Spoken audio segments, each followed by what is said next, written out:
Belasan pegawai perusahaan perkebunan Albasia PT Paramita Mulia Langgeng atau PML menggelar unjuk rasa. Mereka menuntut gaji yang belum dibayar oleh perusahaan.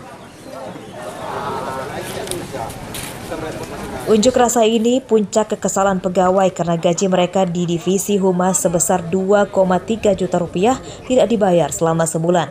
Para pegawai menolak masuk kerja setiap hari sesuai aturan perusahaan.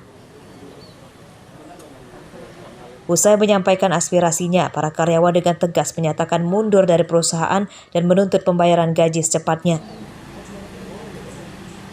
Dan sebelumnya perusahaan tidak ada pemberitahuan lisan ataupun tertulis kepada kami. Nah, ini yang sangat membuat kami ini sangat kecewa dan keberatan sekali dengan keputusan sepihak oleh perusahaan. Hak kami, nyata-nyata fakta hak kami tidak dibayarkan. Perusahaan menerima perwakilan karyawan untuk membicarakan jalan keluarnya. Namun perusahaan baru memberi keputusan 2 hari lagi karena masih mempelajari tuntutan mereka. Tindak lanjut setelah ini Pak, apa Pak? Ya sampai 2 hari ini itu seperti itu saya sampaikan dulu ke manajemen. Tindakan berikutnya hal yang berhubungan operasional juga saya bicarakan dengan perusahaan. Yang tadi disebutkan mengenai HGU apa segala itu kan juga HGU, kemitraan dan lain-lain itu sebenarnya kan juga masukan-masukan yang bagus sebenarnya bagi perusahaan. Unjuk rasa para karyawan dan ratusan warga itu dikawal ketat polisi dan tim keamanan perusahaan.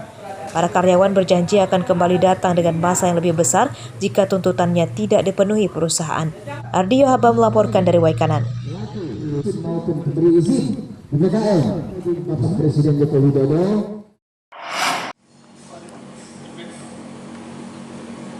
Enam kuasa hukum, 2 tersangka kasus korupsi proyek peningkatan badan jalan di Desa Kalibalangan hingga Cabang 4, Kecamatan Abung Selatan, Lampung Utara mengajukan pra-peradilan ke Pengadilan Kota Bumi.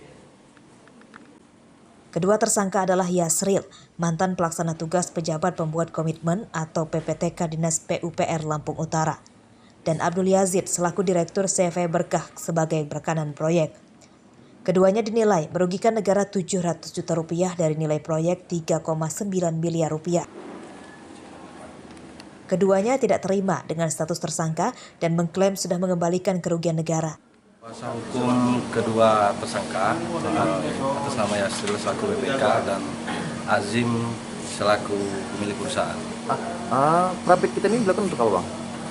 Dilakukan untuk menguji sah atau tidaknya penahanan daripada kedua tersangka itu. Karena kita anggap bahwa dalam proses penahanan tersebut ada beberapa hal yang kita anggap kesalahan dalam penerapan hukum. Badan Pengelola Keuangan Provinsi Lampung juga sudah mengaudit dan tidak ada kerugian. Saksi ahli yang dihadirkan kuasa hukum pemohon mengatakan hanya memberikan keterangan terkait layak atau tidaknya status tersangka kepada Yasril dan Abdul Yazid. Terkait dengan penetapan tersangka. Satu, ini memang masalah. Arti penetapan tersangka ini objek baru, objek perluasan dari pra-peradilan. Nah, jadi menarik begitu. Yang kedua terkait dengan bagaimana soal alasan-alasan untuk penetapan tersangka. Nah itu yang jadi pendapat saya yang saya kemukakan. Sidang akan digelar kembali dengan agenda mendengarkan saksi dari pihak kejaksaan. Ardi Yohaba melaporkan dari Lampung Utara.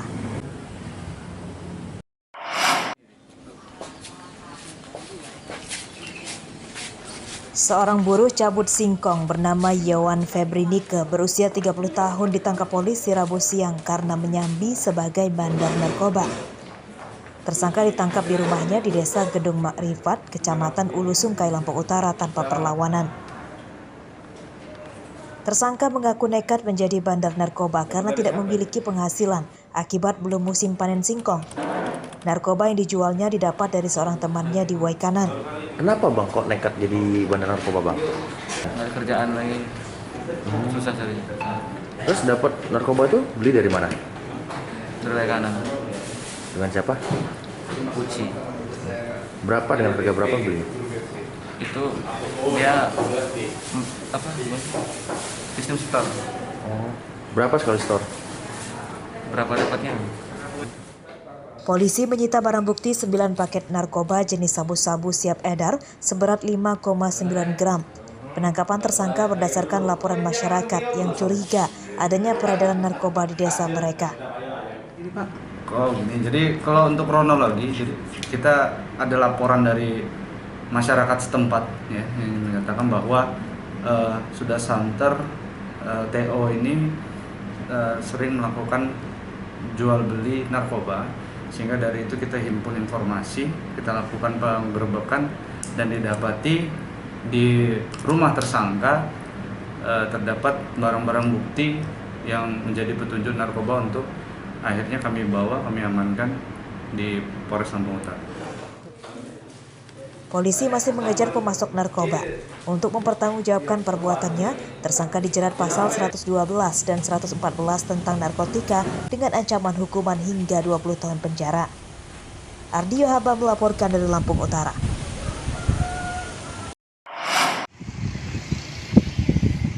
Warga di Jalan Dr. Setiabudi, Kelurahan Kuripan, Kecamatan Teluk Betung Barat, Bandar Lampung, digegerkan dengan meninggalnya seorang denek dengan cara gantung diri di kamar menggunakan selai kain pada Rabu pagi. Jenazah Sukarsih berusia 87 tahun pertama kali ditemukan cucunya saat akan membangunkan tidur. Hingga Rabu siang, sekitar kamar tempat ditemukannya korban masih dipasangi garis polisi. Keluarga belum tahu penyebab kematian korban. Dia bebannya kasihan pokoknya sama aku. Dia ya kalau umpamanya dia ngomong ya meninggal aja. Aku meninggal ngomong apa sih mak kataku. Oh gitu. Dia sering lah dia. Cucu-cucunya juga iya. Aku udah tua mah jangan ngomong meninggal lah. Aku ingin meninggal semua orang gini meninggal. Itu aja dia. Jam berapa? Pemerintah kelurahan dan kecamatan menyerahkan seluruh keputusan penyelidikan kepada keluarga dan hanya mendampingi proses pengurusan administrasi dan lain-lain. Pokoknya kronologinya saya jam 5:30 disusulin cucunya. Ngejerit-jerit, PRT tolongin, emak saya gantung diri. Kirain saya emaknya yang gantung diri, ternyata neneknya yang gantung diri. Itu loh kronologi 5:30. 5:30 pagi itu Pak ya? Iya. Tapi sampai sejauh ini belum tahu Pak penyebabnya apa? Penyebabnya belum tahu, karena memang sudah uzur juga udah tua. Oh, begitu. Banyak kemungkinan lah ya, terhadap masalah keluarga, terhadap penyakit, nggak tahu juga saya kan tahu. Tapi yang pasti sekarang lagi divisum di rumah sakit umum. Oh, rencananya nanti jenazah dimakam langsung di sini Pak? Ya rencananya dimakamin di sini, nanti habis mungkin dari visum rumah sakit, nanti mungkin tindak lanjutnya ya dimakamkan segera. Polisi juga masih terus memeriksa penyebab kematian korban. Dari pemeriksaan awal tidak ditemukan adanya tanda-tanda kekerasan di tubuh korban dan penyebab kematian diduga sementara akibat bunuh diri. Harsadi Saputra melaporkan dari Bandar Lampung. Posisinya dia kainnya melilit.